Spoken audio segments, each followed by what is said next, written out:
Hello everyone, लो मैं और एक बार आ गया। तो आज एक थोड़ा सा सीक्रेट लेके मैं आ गया। अच्छा, जैसे हमको पता है कि reaction hello alkane hello arenes का, वो हेलो एरिन्स नहीं है, हेलो अल्केन का पार्ट है। तो उसमें एक पार्ट आता है ना सेटजेफ रिएक्शन, उसे एक्चुअल में अलेक्जेंडर जेटसेफ ने डिस्कवर किए थे। तो जेटसेफ सेटजेफ एक ही बात है ना। तो उसमें एक एलिमिनेशन टाइप का रिएक्शन था। तो उसमें जो अल्किन आ रहा था, उस अल्किन का जो स्टेबिलिटी था ना, वो डिफरेंट तरह का था। यानी मिक्सचर ऑफ प्रोडक्ट आ रहे थे ना, तो वो मिक्सचर ऑफ प्रोडक्ट में से कौन सा पार्ट मेजर था, कौन सा माइनर, वो किसके ऊपर डिपेंड करेगा? On the basis stability of alkene. एक तुम्हारे जो टीचर लोग थे वो बताए होंगे ना, जो अल्किन जितना ज़्यादा सब्स्टिट्यूटेड होगा वो उतना स्टेबल होगा, जो अल्किन जितना कम सब्स्टिट्यूट होगा वो उतना कम स्टेबल होगा। तो ये क्यों होगा, कैसे होगा, इसका मैकेनिज्म के साथ साथ कंप्लीट डिस्कशन हम यहाँ पे करेंगे। तो ये हमारा टॉपिक होगा सीक्रेट ऑफ स्टेबिलिटी। तो चलते हैं हमारे टॉपिक पे। सब पेन कहाँ गया? Pen sorry. देखो सिंपल, हम एनसीईआरटी का हम बहुत अंदर नहीं जाएंगे, रफली ऊपर ऊपर चलेंगे, ठीक है। सपोज एनसीईआरटी का जो एग्जांपल है 2-ब्रोमोब्यूटेन शायद, ठीक है, 2-ब्रोमोब्यूटेन लेके चलते हैं। CH3 CH2 CH bromine CH3। अच्छा, इसका नेम क्या होगा? 2-ब्रोमोब्यूटेन। अल्कोहलिक KOH रिएक्शन होगा, प्रोडक्ट आता था तुम्हारा, एक आएगा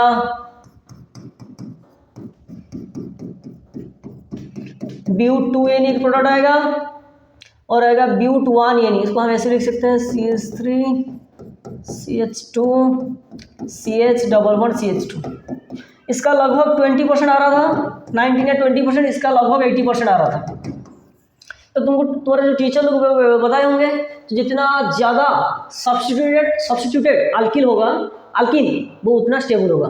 यानी अगर उनका कॉन्सेप्ट हम मान के चलें, तो ये जो अल्किन है ना, डबल बॉन्डेड अल्किन है ना, अल्किन, इसमें सिर्फ एक ही ग्रुप है, इसमें दो साइड में अल्काइल ग्रुप है। तो सब्स्टिट्यूट यहाँ पे दो है ना, तो मोर substituted more stable, less substituted less stable. क्यों होगा उसका मैकेनिज्म के साथ साथ एक्सप्लेन करेंगे। चलो चलते हैं। पहले हम देखते हैं उनका जो मीडियम था। देखो मीडियम क्या था? Alcoholic KOH। तो कॉमन अल्कोहल हमको पता है C2H5OH इथाइल अल्कोहल, ठीक। KOH potassium hydroxide. तो इसका OH पार्ट, इसका H पार्ट कंबाइंड होकर चला जाएगा, एसिड बेस रिएक्शन टाइप का होता है ना, OH वाटर हो जाएगा ना। और कौन क्या होगा? C2H5O minus K plus, C2H5O minus K plus. ये एक प्रोटॉन एक्सट्रैक्टर की तरह काम करेगा, एक्सट्रैक्ट करेगा, बेस की तरह का, बेस। देखो तो अल्कोहलिक KOH का मतलब वाटर प्लस, सॉरी यहाँ पे एक चीज गलत हो गया, ये वाला K प्लस, हाँ। तो ये जो नेगेटिव पार्ट है ना, इथॉक्साइड, इथाइल ऑक्सीजन के साथ कंबाइंड है, इसलिए इथॉक्साइड कहा जाता है। तो जो इथॉक्साइड है ना, वो एक बेस की तरह काम करेगा। वो क्या करेगा? H प्लस एक्सट्रैक्ट करेगा। क्लियर? अभी देखो एग्जाम्पल पे वापस चलते हैं। क्या था हमारा? CH3 CH2 वाला, हाँ, CH ब्रोमीन था, यहाँ पे CH3 थे, ठीक। अच्छा, अगर ये फंक्शनल ग्रुप होगा तो ये हो गया हमारा अल्फा, ये हो गया हमारा बीटा। तो according to alpha this is also beta position. तो ये हमारा मीडियम से क्या निकल के आया? C2H5O minus K plus. तो यानी ये एक प्रोटॉन एक्सट्रैक्टर की तरह काम करेगा, यानी बेस की तरह काम करेगा, प्रोटॉन एक्सट्रैक्ट करेगा। कहां से? देखो हाइड्रोजन हर किसी के पास है, लेकिन एक्सट्रैक्ट कहां से होगा? सिर्फ बीटा पोजीशन वाले हाइड्रोजन। क्वेश्चन आएगा क्यों सिर्फ बीटा पोजीशन वाले जो कार्बन है ना, उनके पास जो हाइड्रोजन होंगे, वहां से एक्सट्रैक्ट क्यों होगा? क्योंकि हमको एक चीज पता है, अगर कंपाउंड फॉर्मेशन होने के बाद अगर जो कंपाउंड फॉर्मेशन होगा अगर वो स्टेबलाइज हुआ तो वो एक ड्राइविंग फोर्स की तरह काम करेगा ना। अभी मान के चलो हमारे पास जो कंपाउंड दिया गया ना, ये जो H है ना हाइड्रोजन, अगर ये जो नेगेटिव है ना, समझ मान लो ये एक्सट्रैक्ट कर लिया तो ये क्या हो जाएगा, अच्छे से क्लियर देखो, ये बॉन्ड शिफ्ट हो ट्रांसफर हो जाएगा। तो ट्रांसफर होने से होगा क्या, ये जो ब्रोमीन है ना वो कंप्लीट Br माइनस होके चला जाएगा।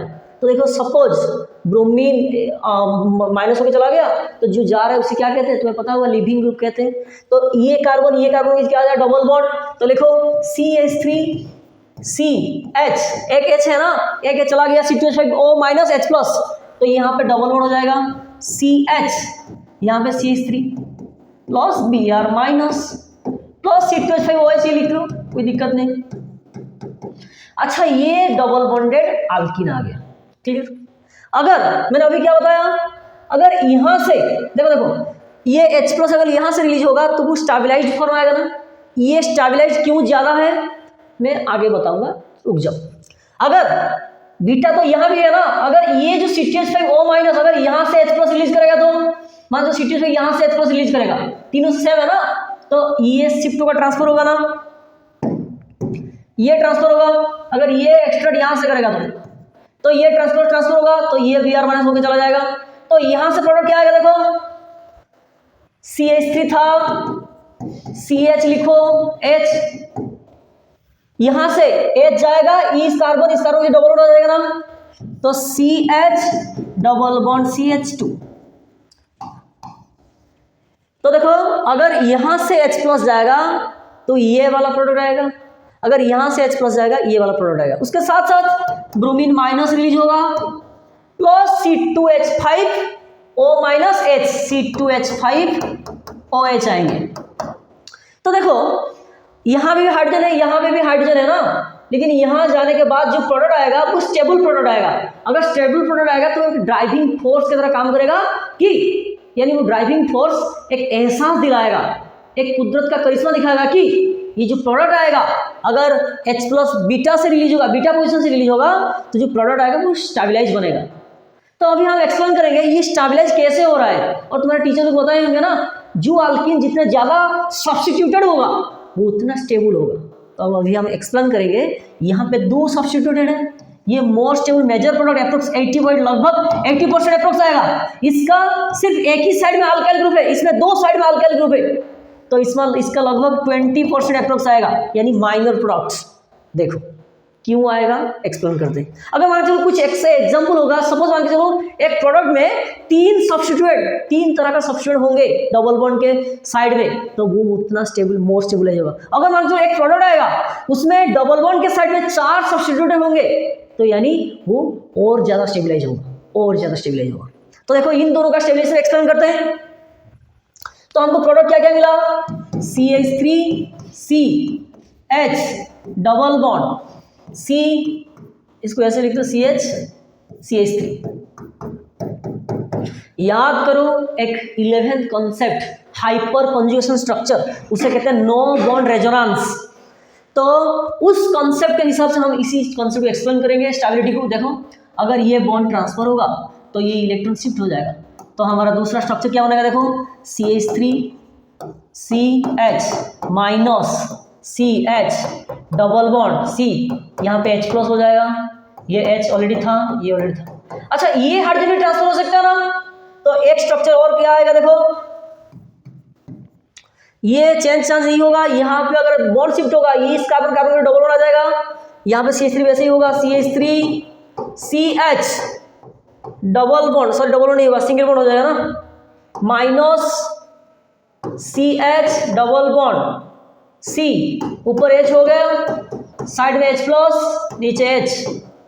अगर ये बॉन्ड ट्रांसफर होगा तो यहाँ पे H प्लस, यहाँ पे कार्बन डबल बॉन्ड, तो एक नेक्स्ट स्ट्रक्चर बन के आएगा क्या, देखो CH3CH minus single bond CH double bond C, ऊपर वाला H प्लस हो गया हाइपर कंजुगेशन, साइड वाला हाइपर कंजुगेशन हो गया, नीचे वाला हाइपर कंजुगेशन हो जाएगा H प्लस, ये बॉन्ड दो। तो एक कॉन्सेप्ट याद करो, अगर हाइपर कंजुगेशन स्ट्रक्चर आएगा तो वो किसके ऊपर डिपेंड करेगा, अल्फा पोजीशन। अल्फा पोजीशन और क्या होना चाहिए, अल्फा पोजीशन में हाइड्रोजन होना चाहिए। तो देखो अगर ये हमारा डबल बॉन्डेड फॉर्म हो गया तो ये अल्फा, ये भी अल्फा, तो इस अल्फा को यूज करके हमारा 3 रेजोनेटिंग स्ट्रक्चर आ गया। नो बॉन्ड रेजोनेंस, हमको पता होगा जो हाइपर कंजुगेशन स्ट्रक्चर कहते हैं उसे क्या कहते हैं, नो बॉन्ड रेजोनेंस भी कहते हैं। तो यहाँ पे 3 अल्फा हाइड्रोजन, तो यहाँ पे 3 रेजोनेंट स्ट्रक्चर आ गया, यहाँ पे 3, ऑलरेडी इसमें भी 3, तो total in case of disubstituted यानी डाई मिथाइल अगर है तो उनका जो स्ट्रक्चर आएगा, उनका जो हाइपर कंजुगेशन स्ट्रक्चर आएगा ना, पूरे सबसे ज्यादा आएगा, जो कि 6। अगर मान के चलो सेकंड स्ट्रक्चर देखेंगे, सेकंड स्ट्रक्चर क्या था, प्रोडक्ट हमारा था CH2, ये वाला था ना ब्यूटीन। इसका देखो, इसको हम ऐसे ही खोल के लिख सकते हैं ना, ये वाला H। तो अगर ये फंक्शनल ग्रुप है तो ये हो जाएगा अल्फा, ये beta. According to hyperconjugation concept हमारे कहाँ पे काम है, सिर्फ अल्फा पोजीशन पे। अगर हम इसके साथ इंटरेक्ट करवाएंगे तो पहला स्ट्रक्चर आएगा क्या, ये इलेक्ट्रॉन शिफ्ट होने के बाद ये आएगा CH, single bond CH2 minus, यहाँ पे डबल बॉन्ड हो जाएगा HCH3, यहाँ पे प्लस। अगर ये इलेक्ट्रॉन शिफ्ट होगा तो सेकंड स्ट्रक्चर बन के क्या आएगा, CH3 तो रह जाएगा हमारे पास, ये हो जाएगा C, डबल बॉन्ड, नीचे वाला H प्लस हो जाएंगे, ऊपर ऑलरेडी बॉन्डेड था ना H, ये आ जाएगा CH, CH2 माइनस। इन केस ऑफ ब्यूट 1 यानी इसमें सिर्फ और सिर्फ 2 हाइपर कॉन्जुगेशन स्ट्रक्चर आ रहे हैं, लेकिन इन केस ऑफ ब्यूट 2 यानी उसमें दोनों साइड में अल्काइल ग्रुप थे, दोनों साइड में जो अल्काइल ग्रुप था ना वो बेहतरीन हाइपर कॉन्जुगेशन स्ट्रक्चर दिखा रहे थे। क्यों? बिकॉज उनके पास जो था ना, जो कुदरत उसने जो बनाया था ना, जो alpha hydrogen, sorry beta hydrogen, वो बीटा हाइड्रोजन का सॉरी यहाँ पे अल्फा हाइड्रोजन का कुदरत का करिश्मा था, जो अल्फा हाइड्रोजन आ गए उसके बाद वो स्टेबलाइज प्रोवाइड किए थे, ठीक है ना। तो उसमें 6 हाइपर कॉन्जुगेशन स्ट्रक्चर बन रहा था, इसमें सिर्फ 2 स्ट्रक्चर, तो more resonating structure, more hyperconjugation structure, more electron delocalisation, more dispersal of charge, that's more stable. Clear?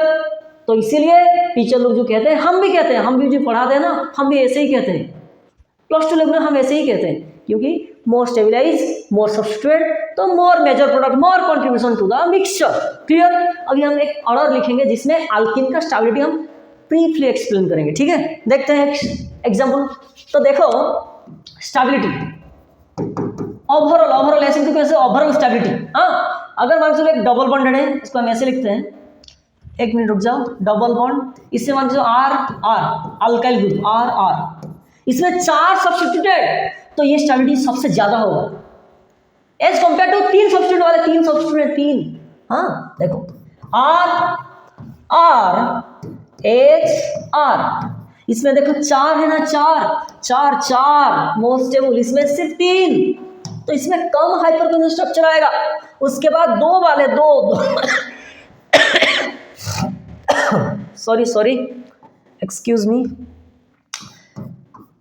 हाँ 2 में 2 तरह का पॉसिबिलिटीज है। 2 में एक कॉन्सेप्ट याद करो, वो कहते हैं ना 11th का जो ऑर्गेनिक है ना वो पूरा लाजवाब है, लाजवाब बेमिसाल है। क्यों? उसमें जो आइसोमेरिज्म वगैरह होते हैं ना, isomerism, geometrical isomerism, optical isomerism, बहुत यानी वो खुशनसीबी होगा जिसको ये जो चीज़ आता होगा ना। तो देखो इसमें जो ज्योमेट्रिकल आइसोमेरिज्म था ना, एक क्या ट्रांस सीस आइसोमर, उसमें एक स्टेबिलिटी था ना। देखो ये जो R है ना, दोनों ऑपोजिट साइड में है ना, तो उनका जो स्टेरिक रिपल्सन होगा वो कम होगा।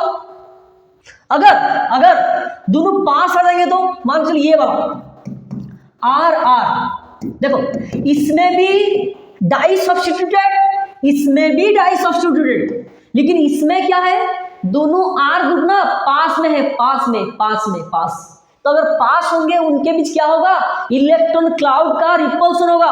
तो रिपल्सन होने से होगा क्या, ये पास, ये एक अल्काइल, तो दोनों के बीच इंटरेक्शन होगा ना, तो इंटरेक्शन होने से रिपल्सन होगा ना, इलेक्ट्रॉनिक रिपल्सन होगा, तो रिपल्सन होने से होगा क्या, थोड़ा सा अनस्टेबिलिटी बढ़ जाएगा। अगर अनस्टेबिलिटी बढ़ गया यानी एनर्जी बढ़ जाएगा ना, उनका फायदा, वो जो इंटरेक्शन हो रहा है ना, उनका जो अनस्टेबिलिटी का फायदा कौन उठाएगा, ऑपोजिट वाले। तो यहाँ पे देखो 2 अल्काइल ग्रुप है, लेकिन ऑपोजिट, इनके बीच डिस्टेंस बढ़ गया ना, तो डिस्टेंस अगर बढ़ जाएगा तो इंटरेक्शन घट जाएगा, तो यानी स्टेबलाइज हो जाएंगे। यानी ये जो ट्रांस है ना, ट्रांस इज मोर स्टेबल, यहाँ पे सीस, ये भी अल्किन, तो इनमें ऐसे आ जाएगा। उसके बाद तुम ऐसे लिख सकते हो, ये तो कोई गधा भी कह सकता है, डबल बॉन्ड आ जाएगा, एक 2 अल्काइल वाले, इसे 2 अल्काइल, उसमें 1 अल्काइल, उसके बाद विदाउट अल्काइल वाले। तो ये था आज का सेडजेफ रूल। उसमें H+ रिमूव वाला था, इसे कहते हैं एलिमिनेशन रिएक्शन भी कहते हैं। वो जो कॉन्सेप्ट दिए थे कौन, अलेक्जेंडर जेटसेफ, उसे सेडजेफ भी कहते हैं।